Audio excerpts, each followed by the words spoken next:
Hi students, welcome to the channel Vedantu NCERT Solutions. I am your master teacher Kanika. आज हम solve कर रहे हैं chapter number 12 आपकी क्लास 12 बायोलॉजी बुक का, जिसका नाम है इकोसिस्टम. राइट. क्वेश्चन नंबर 1 है आपकी एनसीईआरटी बैक एक्सरसाइज का. Let's see what is it asking. Fill in the blanks. तो हमें यहाँ पे फिल इन द ब्लैंक्स करना है. राइट. एक एक स्टेटमेंट को ध्यान से पढ़ेंगे and we have to fill in the right answer. Okay. Plants are called as dash because they fix carbon dioxide. Plants को हम जनरली क्या कह सकते हैं? They are called autotrophs. What do we call them? We call them autotrophs, क्योंकि ये क्या कर सकते हैं? They can do photosynthesis.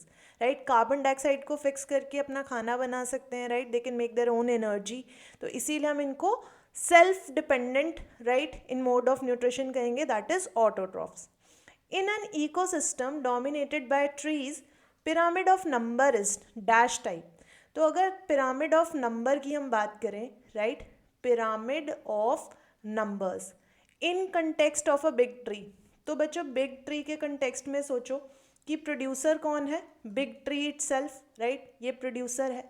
लेकिन इस बिग ट्री के ऊपर, इसको मैं यहाँ लिख देती हूँ, it's a big tree which is a producer. ये एक ट्री है. राइट. इस ट्री के ऊपर छोटे छोटे इंसेक्ट्स रहते होंगे. Right. Small small insects must be living over it. यहाँ पर हम इंसेक्ट्स बना लेते हैं. Right. Some small insects would be living. लेकिन ये इंसेक्ट्स कितने सारे हो सकते हैं? राइट. विजिटिंग इंसेक्ट्स भी हो सकते हैं, कुछ परमानेंटली इस ट्री के ऊपर रहते होंगे. तो इसके बाद जो इसके बाद जो नंबर ऑफ ऑर्गेनिजम्स का ग्राफ बनेगा, that will be greater than, that will be larger than tree. Tree के बायोमास से ज़्यादा विजिटिंग ट्री के नंबर से ज़्यादा, ट्री के पार्ट्स के नंबर के अलावा इंसेक्ट्स का जो नंबर होगा वो बहुत ज़्यादा होगा. और इसके ऊपर इमेजिन करो कितने सारे स्मॉल बर्ड्स आके विजिट करते होंगे. Right. So how many small birds must be visiting? एक दिन में कितने सारे बर्ड्स आते होंगे. राइट. तो इनका जो स्मॉल बर्ड्स का नंबर होगा वो इंसेक्ट्स से भी ज़्यादा होगा. So small birds are even more than insects.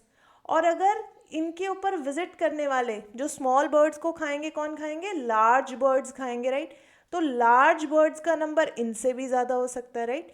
तो ये जो फूड चेन चल रही है from tree to insect to small bird to large bird, number of visitors बहुत सारे हो सकते हैं ओवर अ ट्री.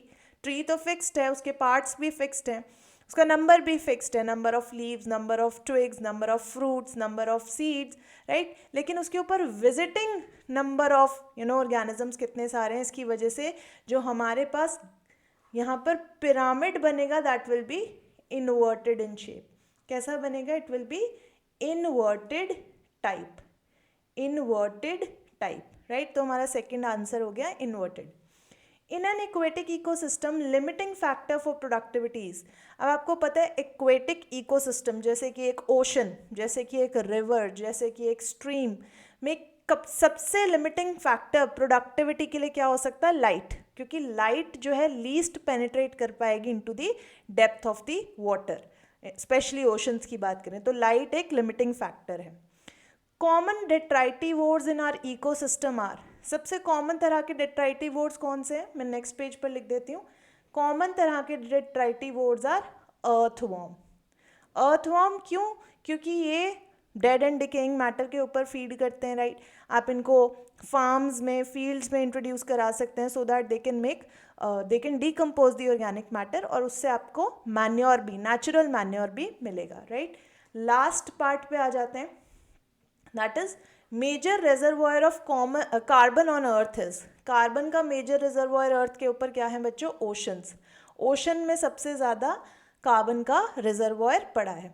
तो अगर मैं फिर से लिख दूं यहाँ पर answer, C option was, C answer is light. Right. C answer is light. B option is inverted and A option is autotrophs. A option is autotrophs. आप वहीं पे फिलअप कर सकते हैं, बट वहाँ पे स्पेस थोड़ी लिमिटेड थी for D and E option, इसलिए मैंने यहाँ लिख दिया है. But otherwise this is earthworm, this is earthworm and this is oceans.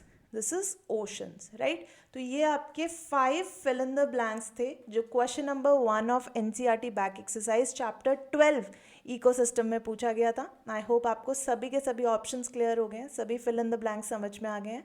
If it is so, hit the like button, share this session with your friends and remain subscribe to channel Vedantu NCERT Solutions. See you next time. Take care.